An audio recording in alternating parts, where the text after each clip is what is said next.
आप इस वक्तव्य को देख रहे हैं तो आपको अवश्य यह ज्ञात होगा कि यह किस विषय में है। आप इस वक्तव्य को देखने से पूर्व डाउनलोड कर लें तो ज़्यादा अच्छा होगा, क्योंकि इस वक्तव्य को मिटाया जा सकता है और इस वक्तव्य के प्रसारण पर रोक भी लगाई जा सकती है। इस पूरी श्रृंखला के ऊपर भी प्रतिबंध लग सकता है। अतएव आप समस्त दर्शकों को हम यह परामर्श देंगे कि इस वक्तव्य को और इस श्रृंखला के सभी वक्तव्यों को आप डाउनलोड करके अपने पास सुरक्षित कर लें। आप इस चलचित्र श्रृंखला को अपने फेसबुक, यूट्यूब या अन्य समाचार माध्यमों में, सामाजिक माध्यमों में पुनः प्रकाशित भी कर सकते हैं, रीअपलोड भी कर सकते हैं। और साथ ही साथ हम इस बात के लिए आपको सतर्क कर दें, इस श्रृंखला में जिन विषयों पर हम चर्चा करेंगे, जिन बातों को हम अभिव्यक्त करेंगे, जो बातें हम आपको बताएंगे, वो बातें आपके जीवन शैली को, समाज और संसार को देखने के दृष्टिकोण पर बहुत ही प्रभावी असर डाल सकते हैं, बहुत ही प्रभावित रूप से आपको क्षुब्ध कर सकते हैं, आपकी मानसिक स्थिति को असंतुलित कर सकते हैं। इसीलिए निर्भयतापूर्वक, धैर्य के साथ आप इन चलचित्रों को देखेंगे। हम इन समस्त चलचित्रों के माध्यम से आप सभी लोगों को एक ऐसे संकट के प्रति जागरूक करना चाहते हैं जो आपके साथ निरंतर बना हुआ है, लेकिन आपको उसका बोध नहीं है। वो संकट आपके जन्म से लेकर आपकी मृत्यु तक जुड़ा हुआ है और आपके जीवन पर उसका जो प्रभाव पड़ता है, उससे आपकी पारलौकिक गति भी बिल्कुल स्पष्ट रूप से प्रभावित होती है। हो सकता है आप इस श्रृंखला को देखने के बाद जिन लोगों को नायक मानते हों, उनको खलनायक मानने लगें। जिन लोगों को आप बुरा मानते थे, वो आपकी दृष्टि में अच्छे लगने लगें। हो सकता है जो आपके लिए श्रद्धेय हों, अब इस श्रृंखला के बाद वो आपके लिए उन लोगों की छवियाँ बिगड़ जाएं, उन लोगों की छवियाँ नकारात्मक हो जाएं। हम जिस व्यक्ति के विषय में चर्चा करना चाहते हैं, वो व्यक्ति यह जानता है कि हम चर्चा कर रहे हैं, वो जानता है कि आप उससे सुन रहे हैं, वो जानता है कि आप उसके बारे में जानना चाहते हैं। वो देख रहा है आपको, वो सुन रहा है आपको, वो समझ रहा है आपको और प्रभावित कर रहा है आपको। इस विश्व के सैन्य शक्ति, आर्थिक शक्ति, राजनीतिक शक्ति, शैक्षणिक शक्ति और बहुत से प्रकार के तकनीक, विज्ञान और आविष्कारों के पीछे जो सत्ताएं हैं, वो समस्त सत्ताएं जिस शक्ति के लिए कार्य कर रही हैं, जिस व्यक्ति के अनुशासन को मान रही हैं, चाहे यह जानते हुए पर भी कि हम किसके लिए काम कर रहे हैं या न जानते हुए, कुछ भय से, कुछ लोभ से, कुछ अज्ञान से, लेकिन उसके विरुद्ध जाने का साहस कोई नहीं करता। जो करते हैं वो या तो चुप करा दिए जाते हैं अस्थायी रूप से, या फिर चुप करा दिए जाते हैं हमेशा के लिए। इस व्यक्ति के प्रभाव से बचने के लिए कोई हथियार नहीं है, कोई शस्त्र नहीं है जिसको आप हाथ में लेकर खड़े हो जाएं तो ये आपसे डर जाएगा। इसकी शक्ति शारीरिक से अधिक मानसिक है। ये कई दिनों से नहीं, कई महीनों से नहीं, कई वर्षों से नहीं, कई शताब्दियों से जीवित है। इसका कोई निश्चित शरीर नहीं है, इसका रहने का कोई निश्चित स्थान नहीं है, इसका कोई निश्चित नाम नहीं है। कुछ लोग इसको शैतान कहते हैं, कुछ इसे लूसीफर कहते हैं, कुछ इसे सरपेंट कहते हैं, कुछ इसे बैफोमेट कहते हैं, कुछ इसे डेविल कहते हैं, कुछ डार्क प्रिंस कहते हैं, कुछ लोग इसे दज्जाल कहते हैं, कुछ लोग इसे अपोलियन कहते हैं, कुछ मैमन कहते हैं, कुछ लीगन कहते हैं, कुछ अजाजल कहते हैं, कुछ मेफिस्टोफिलिस कहते हैं। लेकिन वह नाम जो इससे सबसे अधिक प्रिय है वो है बीलजीबब। बीलजीबब जो है वो एक म्लेच्छ भाषा का शब्द है जिसका अर्थ होता है मक्खियों का राजा। मक्खियों का अर्थ है इसके एजेंट, इसके गुलाम, जो इसके लिए मक्खियों के समान है। आपने एंटमैन फिल्म देखी होगी। एंटमैन फिल्म में क्या होता है, चींटियों के माध्यम से बड़े बड़े युद्ध लड़कर वो जीत जाता है। चींटियाँ देखने में छोटी हैं, लेकिन अगर एकजुट होकर कोई कार्य करें तो उसका प्रभाव बहुत अधिक होता है। इसलिए छोटी सी छोटी चींटियों का समूह भी अगर किसी बड़े वृक्ष के अंदर प्रविष्ट हो जाए, उसकी पूरी जड़ को खोखली करके बड़े से बड़े वृक्ष को धराशायी कर देती है। बड़े से बड़े पर्वतों को वह चींटियाँ छोटे छोटे धूल में परिवर्तित करने का, छोटे छोटे धूल के कणों में परिवर्तित करने का साहस रखती हैं। आप एक कल्पना करके देखें, इस विश्व के 3 अरब म्लेच्छ एक ही दिशा की ओर मुख करके एक निश्चित समय पर, एक निश्चित शब्दावली में, एक निश्चित विधान से अगर किसी विषय का चिंतन कर रहे हैं, चाहे आप उसको नमाज कह लें या अजान कह लें या जो कह लें, अरबों की संख्या में एक विशाल जन समुदाय पूरे विश्व में एक निश्चित दिशा की ओर देखता हुआ, एक निश्चित विधान से, एक निश्चित शब्दावली का उच्चारण करता हुआ अगर कुछ कह रहा है तो ब्रह्मांड पर, आपके परिवेश पर उसका क्या प्रभाव पड़ता है। ये चींटियाँ, ये मक्खियाँ दिखने में छोटी होती हैं, लेकिन एकजुट होकर कोई कार्य करें तो बड़े से बड़े परिणाम को बना सकती हैं या रोक सकती हैं। तो जो नाम इसे सबसे अधिक प्रिय है, ऐसे मैं बताऊं, ये सीधे सीधे इस्लाम की बात नहीं, ये सीधे सीधे ईसाइयत की बात नहीं, ये सीधे सीधे यहूदियों की या हिंदुओं की बात नहीं। ये बात है न्याय, धर्म, सत्य, अन्याय, अधर्म और असत्य, इन्हीं दो पक्षों की, चाहे वो किसी भी रूप में आपके समक्ष प्रस्तुत हो। तो जो नाम इसे सबसे अधिक प्रिय है उसको कहते हैं बेल्ज़ेबब। बेल्ज़ेबब का अर्थ है मक्खियों का राजा। ऐसे इसको प्रिंस ऑफ डार्कनेस भी कहते हैं। अलग अलग सभ्यताओं ने इसे अलग अलग नामों से पुकारा और इसे अपने नाम, अपने जगह, अपने शरीर बदलने में बड़ा आनंद आता है। ये कहाँ उत्पन्न हुआ, कब से है, इसके विषय में कुछ निश्चित नहीं कहा जा सकता, मैं भी नहीं कह सकता। मैं इसके बारे में सब कुछ जानता हूँ ये मैं दावा नहीं करता, क्योंकि मैं जो बातें आपको बता रहा हूँ इस बात का भी संज्ञान इसे है। अब आप पूछेंगे कि ये आपको रोकता क्यों नहीं, क्योंकि ये जानता है कि मेरे बताए गए वक्तव्यों से इसके अस्तित्व पर कोई प्रभाव नहीं पड़ेगा। ये इतनी बड़ी सत्ता है कि मेरे कहे हुए शब्दों से इसको प्रभाव नहीं पड़ेगा, आपके सुनने से इसको प्रभाव नहीं पड़ेगा, आपके द्वारा दिए जा रहे प्रयासों से, आपके द्वारा दिए जा रहे परिश्रमों से इसकी सत्ता क्षुब्ध नहीं होगी, इसकी सत्ता प्रभावित नहीं होगी। कुछ लोग इसे अस्मोडियस कहते हैं। मैंने इसके कुछ नाम अपने शोध से व्यक्त किए हैं, कुछ अपनी साधना से व्यक्त किए हैं। मेरे कथनों में एक बड़ा अंश मेरे अध्ययन का होगा, एक बड़ा अंश मेरी साधना का होगा, एक बड़ा अंश उन विशेषज्ञों से बैठकों का होगा जिनके साथ मिलकर हमने इस विषय में शोध किया है। कुछ लोग इसे अजाजिल कहते हैं, कुछ बेफोमेट कहते हैं, कुछ सेखमेट कहते हैं, कुछ बेहमत कहते हैं, कुछ समेरियस कहते हैं, कुछ मार्दुक कहते हैं। और आप एक फिल्म देखे होंगे थुम्बाड़, जिसमें एक शैतान होता है जिसका नाम था हस्तर। आपको लगता है फिल्में केवल डायरेक्टर्स या स्क्रिप्ट राइटर्स की कल्पना से बनती हैं, ऐसा नहीं है। उन कल्पनाओं की प्रेरणा देने वाली शक्तियाँ प्रयास करती हैं कि समाज में इन नामों की लोग चर्चा करें, और जिसके नाम की अधिकाधिक चर्चा होती है उसकी शक्तियाँ भी बढ़ती हैं। तो इसका एक नाम है अस्तर, इसी नाम को थोड़ा सा बदल कर दिया गया हस्तर। तो अस्तर जो है ये भी इसके अनेक नामों में से एक नाम है। अब ये व्यक्ति कब से है, कहाँ रहता है, इस विषय में हम चिंतन करते हैं। इसका वास्तविक नाम क्या है ये मैं दावे के साथ नहीं कह सकता, लेकिन जिस नाम का प्रयोग करके इसने अपनी वास्तविकता की एक झलक हमें दिखाई, उसका नाम भी बड़ा विचित्र है। उसको कहते हैं आर्द्रम्लेच्छ। आदिम्लेच्छ नहीं, आर्द्रम्लेच्छ। हम सुविधा के लिए आपके सामने इसका नाम बताएंगे म्लेच्छराज, क्योंकि इसके वास्तविक नामों का उच्चारण करने से इसकी शक्तियाँ बढ़ती हैं, और हम चाहते नहीं कि इस श्रृंखला में इसके नाम का बार बार प्रयोग करके हम इसकी शक्तियों को अपने ही ऊर्जा प्रदान कर करके विस्तृत करें। आपने हैरी पॉटर फिल्म देखी होगी, वहाँ वोल्डेमॉर्ट का एक किरदार था, the one who can't be named.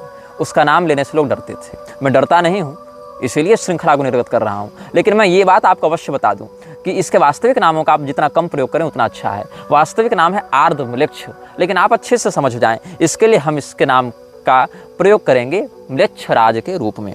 इसका एक नाम आहरिमान भी है। आहरिमान और आर्द्रम्लेच्छ दोनों इसका वास्तविक नाम है। आहरिमान आर्द्रम्लेच्छ इसका नाम है, आर्द्रम्लेच्छ इसका सरनेम है, आहरिमान इसका नाम है।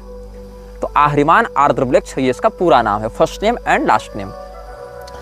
तो ये व्यक्ति कहाँ रहता है, ये अभी जिस प्रारूप में चल रहा है, जिस प्रकार की गतिविधियों को लेकर चल रहा है, इस प्रकार की गतिविधियां ये 800 वर्षों से कर रहा है। ऐसा नहीं है कि 800 वर्ष पहले से जिंदा है, ये जिंदा उससे पहले से, उससे बहुत पहले से जिंदा है, लेकिन उससे पहले ये अपने शरीर जल्दी जल्दी नहीं बदलता था, उससे पहले ये अपना घर जल्दी जल्दी नहीं बदलता था, क्योंकि विश्व की जनसंख्या और विश्व की तकनीक, संचार माध्यम बहुत पीछे थे, बहुत कम थे। जैसे जैसे तकनीक बढ़ती है और जैसे जैसे जनसंख्या बढ़ती है, उतनी शीघ्रता से इसको अपना शरीर बदलना होता है, उतनी शीघ्रता से इसको अपना ठिकाना बदलना होता है। तो पिछले, मतलब आप समझ लें कि अगर आधुनिक काल गणना के अनुसार माने तो ईसा की पहली शताब्दी से लेकर ईसा की 12वीं शताब्दी में 1200 वर्षों में इसने अपने ठिकाने 8 से 10 बार बदले, और इधर 800 वर्षों में इसने अपने ठिकाने लगभग 10 बार बदले। हर 2 पीढ़ियों में ये अपना ठिकाना बदल रहा है, जिसमें 4 ठिकाने इसने पिछले 80 वर्षों में बदले हैं। क्योंकि इन 80 वर्षों में तकनीक का विकास अधिक हुआ, संचार माध्यमों का विकास अधिक हुआ, यातायात माध्यमों का विकास अधिक हुआ। इसीलिए समयानुसार ये प्रयास करता है कि विश्व की जनसंख्या को ऐसे बिंदु पर आकर रोका जाता रहे कि इसको बारंबार अपना स्थान और अपना शरीर न बदलना पड़े। क्योंकि जितने अधिक लोग बढ़ेंगे उतने अधिक विचारें बढ़ेंगे, उतनी विचारधाराएं बढ़ेंगी। विचारों की बढ़ोतरी से हर व्यक्ति के मानसिकता पर प्रविष्ट होकर उसको नियंत्रित करना कठिन होने लगता है, सर्वर लोड बढ़ता है। इसीलिए कम हो लेकिन वफादार गुलाम हो हमारे, तो ऐसे लोग इसको अधिक प्रिय हैं। मैं जिस स्थान पर बैठकर ये बात कह रहा हूँ, उस स्थान पर मैं 29 जुलाई 2015 की रात को भी बैठा हुआ था। क्योंकि मुझे धमकी आई थी इसी मृक्षराज के कुछ गुलामों से, जो मेरा अपहरण करना चाहते थे। और तब हम अपने घर से लगभग 1280 किलोमीटर दूर इस जगह पर बैठे थे। समय था रात के 7 बजे और दिनांक था 29 जुलाई 2015। अब मैं ये बताता हूँ कि ये रहता कहाँ है। सबसे पुराना ठिकाना जो हमें इसका प्राप्त हुआ था वो था तुर्की में। तुर्की में एक जगह है जिसको आज प्लूटोज गेट के नाम से जाना जाता है। प्लूटोज गेट डेनिजली प्रोविंस में है, जो तुर्की में है। यहाँ पर लगभग ये 150 वर्षों तक रहा और 150 वर्षों तक इसने किया अपनी शक्तियों को बढ़ाया। सक्रिय तब भी था, लेकिन अपनी शक्तियों को इतना बढ़ाया कि ये सामाजिक सम्मोहन कर सके। कितने लोगों तक? लगभग 2 से 3 हजार लोगों की भीड़ को एक लक्ष्य के प्रति मानसिक रूप से सम्मोहित कर सके, ऐसी इसकी योजना थी और जिसमें ये सफल हुआ। इसके बाद इसने अपना ठिकाना बदला। इसके बाद इसने अपना ठिकाना बनाया इजराइल के बगल में।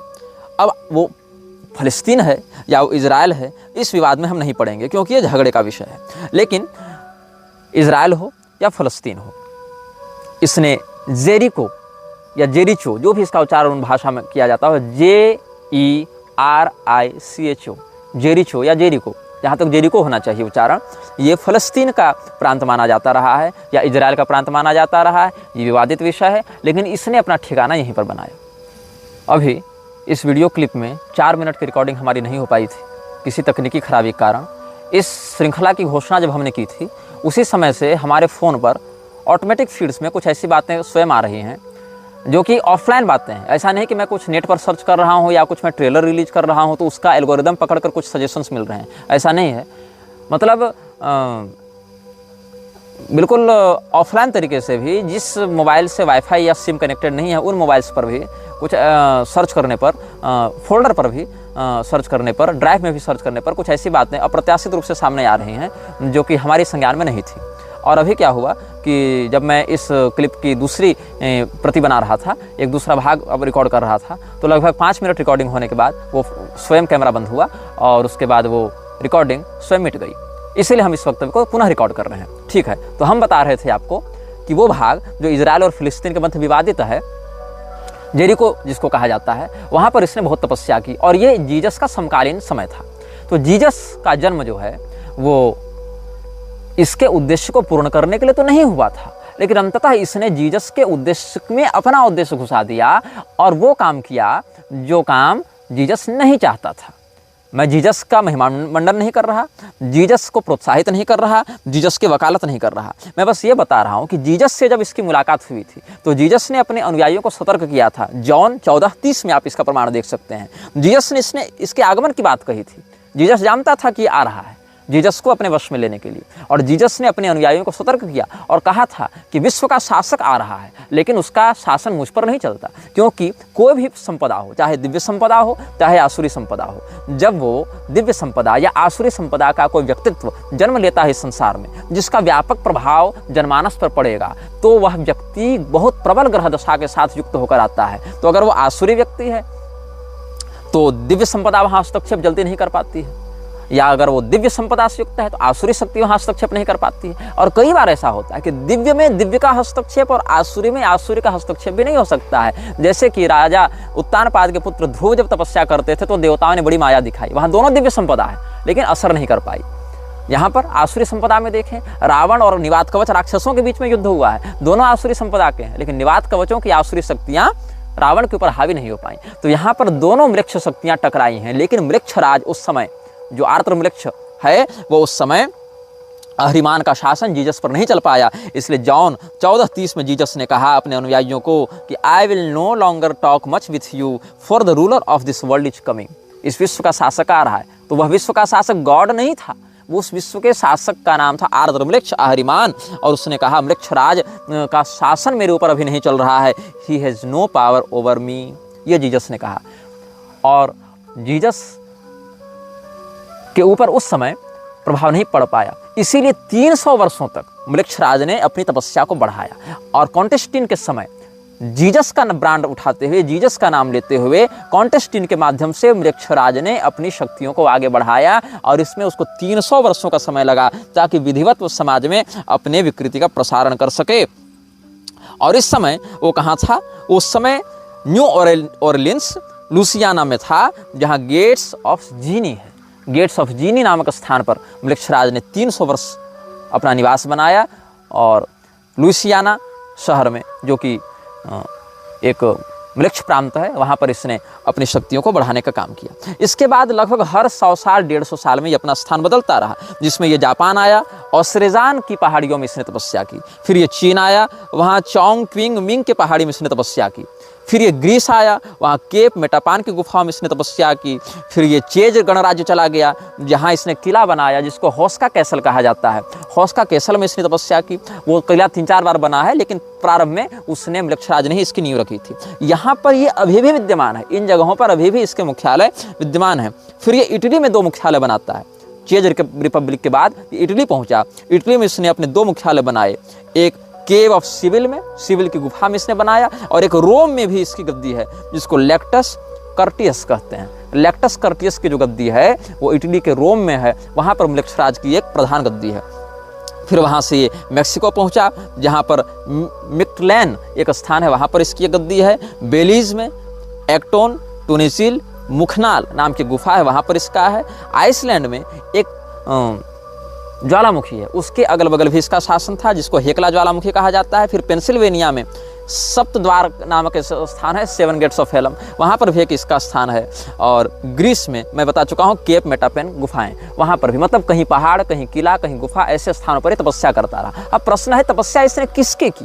किसी देवता की, किसी भूत की, किसी पिशाच की, किसकी तपस्या की? इसने तपस्या की पश्चिमामनाय तंत्र के मंत्रों की। भगवान महादेव ने भी इस बात का उद्घोष किया है कि विश्व में बढ़ते म्लेच्छ तंत्र में पश्चिमामनाय तंत्र के मंत्रों का बहुत बड़ा हाथ होगा। और पश्चिमामनाय मंत्रों की एक बड़ी ऊर्जा इस्लामिक आतंकवाद को प्रोत्साहित करने में भी लगती है।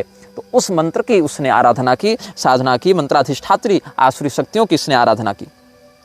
फिर इसने अपने मुख्यालय बनाने आरंभ की। ये तो इसकी कर्मभूमि हो गई।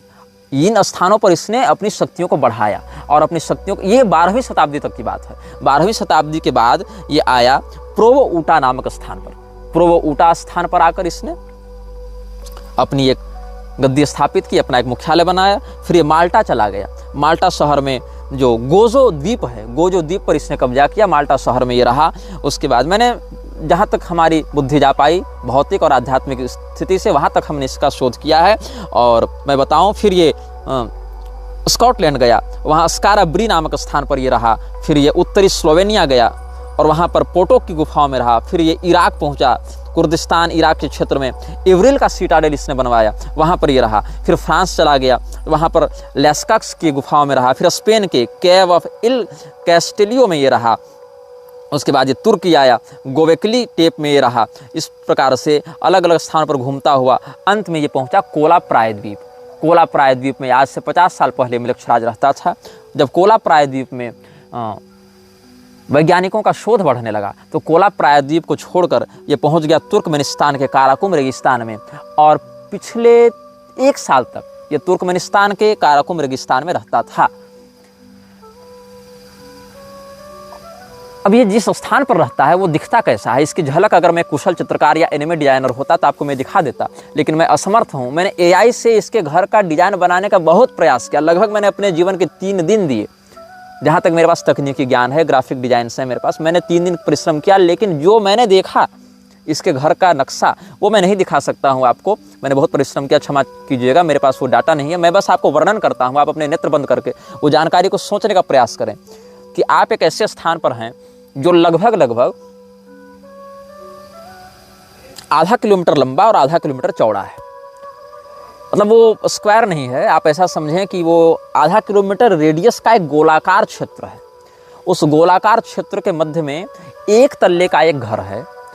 ये अंडरग्राउंड नहीं है, ये ज़मीन के ऊपर है और उसकी छत एक तरफा स्लोप वाली है। एक तरफा स्लोप वाली उसकी छत है, दो तरफा स्लोप नहीं है, एक तरफा स्लोप है। बिल्कुल काले रंग का घर है। उस घर के ठीक सामने आग जल रही है। कुछ टूटे हुए वाहन हैं, कुछ बिजली के खंभे हैं जहाँ पुराने बल्ब लग रहे हैं और उन बल्बों की रोशनी जहाँ तक है वहाँ तक तो प्रकाश है, लेकिन उसके आगे घुप घना अंधेरा है। और मैं बहुत निर्भय प्रवृत्ति का व्यक्ति हूँ। मैं वन पर्वत इत्यादि में निर्भयतापूर्वक विचरण करता हूँ और उस घर की झलक मैंने लगभग आधे मिनट तक देखी। मैंने स्वयं को वहाँ पर आध्यात्मिक रूप से अनुभव किया, लेकिन वो इतना भयाक्रांत करने वाला दृश्य था। वहाँ कोई भूत प्रेत डरावनी यह कुछ नहीं थी, बस एक घर था काले रंग का, एक अंधेरा परिवेश था, कुछ टूटे वाहन थे और सामने अग्निकुंड था। और इसी दृश्य में इतनी नकारात्मकता थी, इतनी आसुरी तत्वों का उसमें प्रतिष्ठापन था कि मेरे जैसा निर्भय व्यक्ति भी हृदय से कांप गया और उसके आगे देखने का मैं साहस उस समय नहीं कर पाया था। और इस स्थान का नाम क्या है ये खोजने में मैंने बहुत परिश्रम किया और तब जाकर पता चला कि ये स्थान का कोई निश्चित नाम नहीं है। मतलब ये उसका हेडक्वार्टर जो है, हेडक्वार्टर की एक अलग संज्ञा है जिसको कहते हैं पैरागमम। इसका नाम है पैरागमम। पैरागमम का जो मुख्यालय है, पैरागमम एक उपलक्षण है। मतलब अगर म्लेच्छराज यहाँ बैठा है तो इसी जगह का नाम हो जाएगा पैरागमम। अगर म्लेच्छराज दिल्ली में बैठा है तो उस जगह का नाम हो जाएगा पैरागमम। अगर म्लेच्छराज वाशिंगटन में बैठा है तो उस स्थान का नाम हो जाएगा पैरागमम। मतलब पैरागमम को निश्चित स्थान नहीं है। पैरागमम वो थ्रोन है जिस पर म्लेच्छराज बैठता है, वो उसका हेडक्वार्टर है। चाहे वो कहीं बना ले, चाहे वो आपके मन में बना ले, तो आपका मन हो जाएगा पैरागमम। इस प्रकार से अलग अलग स्थानों पर वो रहता है। सीरिया में भी इसकी गतिविधियाँ हमने 2017 से 18 के मध्य में देखी थी, अनुभव की थी। मतलब देखी थी, मतलब गया नहीं था, अनुभव की थी। और एक शाक्त परंपरा के साधक से इसकी पुष्टि भी की थी। तो हमने आपको इस विषय में मूलभूत जानकारी आज देने का प्रयास किया है। इसके नाम के विषय में, इसके उद्देश्य के विषय में, इसके रहने के ठिकानों के विषय में। इसीलिए इस एपिसोड को हम किसी नाम से युक्त नहीं करेंगे। इस एपिसोड में हम इन्फिनिटी का चिन्ह लगाते हैं और आप सबों को हम अंत में जाते जाते एक चेतावनी देंगे। इस वीडियो को देखने से पहले अगर आप डाउनलोड कर चुके हैं तो अच्छी बात है, नहीं तो अब इस वीडियो का अंत होने वाला है, अब बिल्कुल डाउनलोड कर लें। और इस वीडियो की श्रृंखलाओं को आप जब भी देखेंगे तो आप एक मंत्र का पाठ करें वीडियो को देखने के पहले और वीडियो को देखने के बाद, और अपने जीवन का इसको अभिन्न अंग बना लें। इस मंत्र को मैं डिस्क्रिप्शन में लिख भी दूंगा और मैं बोलकर भी सुना देता हूँ। कर्कोटकस्य नागस्य दमयन्त्या नलस्य च ऋतुपर्णस्य राजर्षेः कीर्तनम कलिनाशनम। एक बार और सुन लीजिए। ऋतुपर्णस्य राजर्षेः कीर्तनम कलिनाशनम, यही वाला श्लोक है। शुरू से पहला बोलता हूँ। कर्कोटकस्य नागस्य दमयन्त्या नलस्य च ऋतुपर्णस्य राजर्षेः कीर्तनम कलिनाशनम। अर्थ क्या है?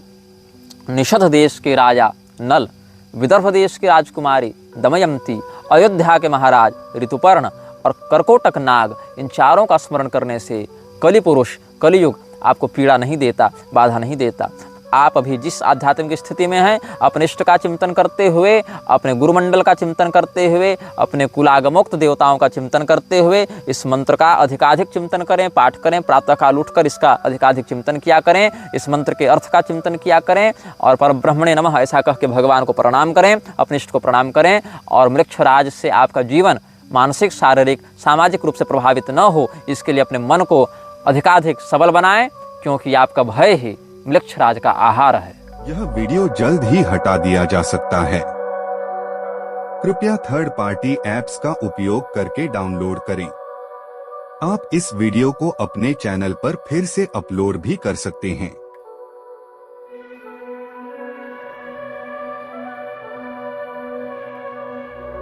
This video may get deleted soon. Please download using third-party apps. You may also re-upload this video on your channels. Thank you.